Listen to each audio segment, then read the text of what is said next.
Hegel's Idea of a Philosophy by Quentin Lauer constitutes a philosophically consequential effort to clarify the conceptual essence of Hegel's philosophical enterprise, particularly as it is manifested in Hegel's Introduction to the History of Philosophy.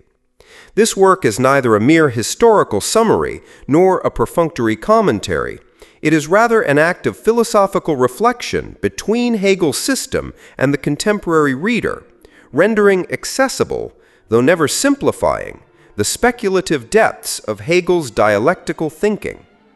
Through a nuanced blend of scholarly analysis and carefully chosen translation of one of Hegel's clearest and most pedagogically inflected texts, Lauer exposes the integral identity of doing philosophy and understanding its history, revealing the self-unfolding logic by which philosophy emerges as both the product and the mirror of human freedom, reason, and spiritual development.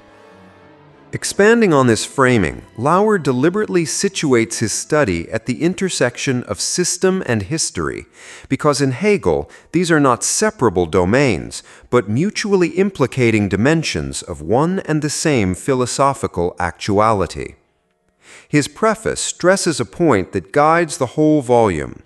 There is only one way to learn what philosophy is, by doing it.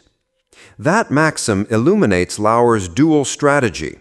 On the one hand, he offers a compact, systematic prolegomenon that orients the reader within Hegel's architecture: logic, nature, spirit, subjective, objective, absolute spirit. On the other hand, he translates and comments upon an introduction repeatedly reworked by Hegel across the lecture hall, a text whose very didactic purpose is to initiate the reader into philosophy by making the history of philosophy the medium through which thinking learns to think itself. The philosophically consequential character of the book thus lies in its form as much as its content. Lauer stacks a systematic synopsis beside a historical introduction, showing that Hegel's speculative standpoint is not imported from outside the material, but grows from the imminent labor of historical reflection. Lauer shows how Hegel's own vocabulary, Wissen, Wissenschaft, Geist, Begriff, Idee, is not decorative terminology, but the precise scaffolding of this standpoint. He is attentive to terminological difficulties, for example, the range of Geist from individual mind to objective institutions to absolute self-knowledge, and continually signals where an English word risks narrowing a Hegelian concept. Throughout, the translation and commentary operate together to keep the reader within the movement of thought, rather than on the surface of it. The result is a guided ascent into the speculative element. Philosophy is shown not as an external survey of doctrines, but as the self-clarification of reason through its own historical shapes. In this way, the book translates Hegel's pedagogical intention into a modern idiom without flattening the dialectic that makes that intention philosophically meaningful. For Hegel, the history of philosophy is not an external supplement to philosophy proper, but constitutes its innermost actuality. Philosophy, if it is to be anything more than a static catalogue of doctrines, must be conceived as a living, organic totality, whose principle is the self-developing activity of thought itself. The essence of philosophy lies in its becoming. It is the movement of spirit, Geist, progressively revealing itself through the dialectical negation and integration of past determinations.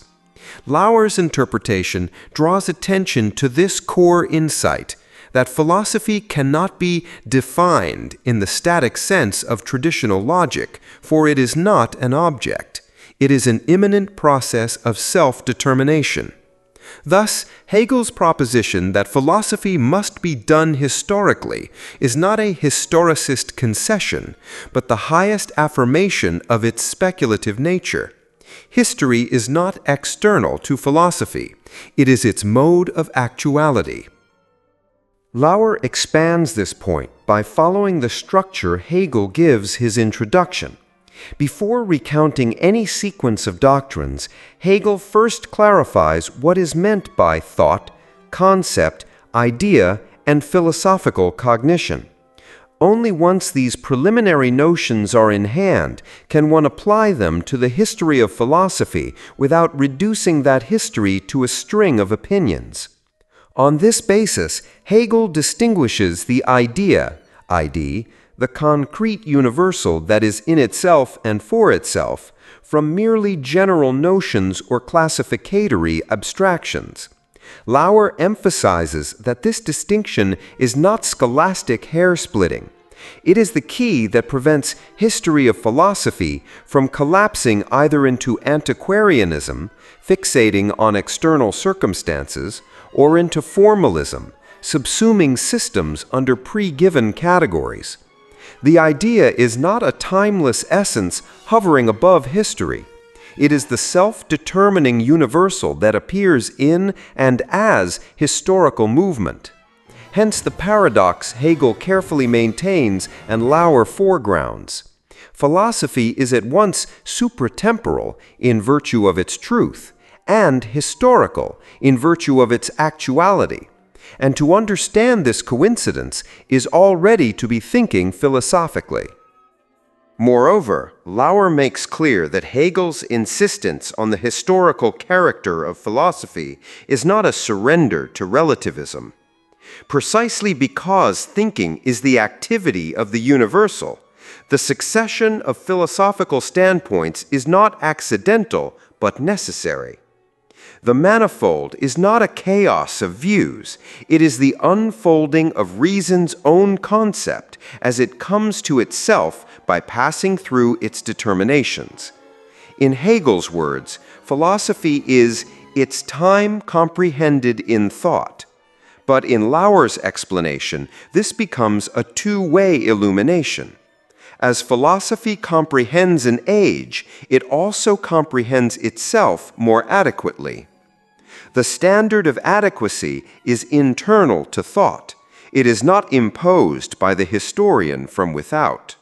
Thus, the mode of actuality that is history is at the same time the discipline through which the concept educates itself into concrete universality.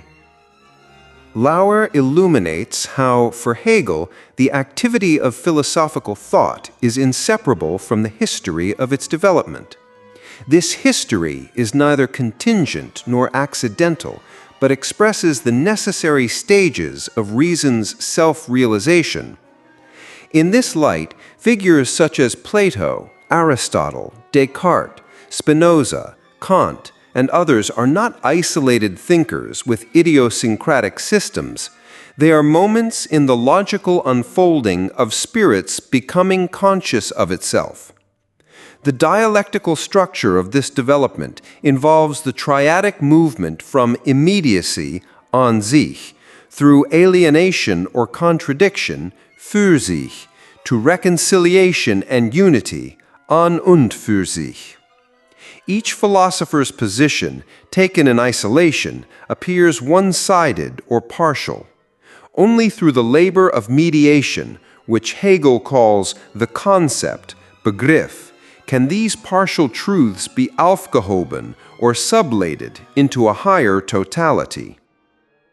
In developing this point, Lauer stresses that Hegel's triadic language is not a template imposed on the material.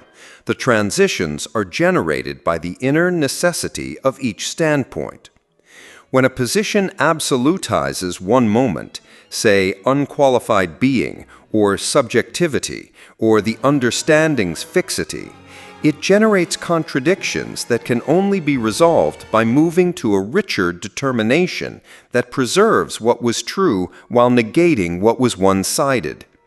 Lauer illustrates this pattern not through schematic theses, but by showing how Hegel reads epical philosophers as bearers of determinate logical moments.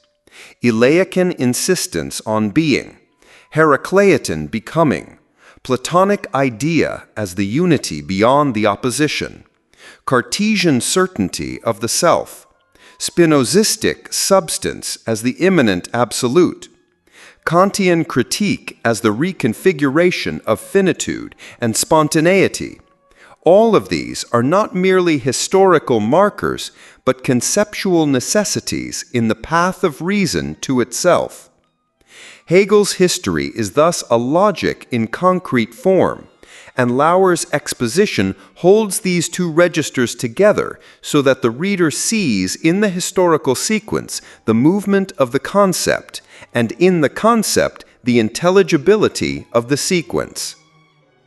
The idea of philosophy, then, is inseparable from its history, because what it means to think is to participate in the self-reflexive movement by which reason both determines and comes to know itself. This process is neither arbitrary nor subjective. The development of philosophical thought is not driven by the opinions of individuals, but by the immanent logic of reason's self-differentiation.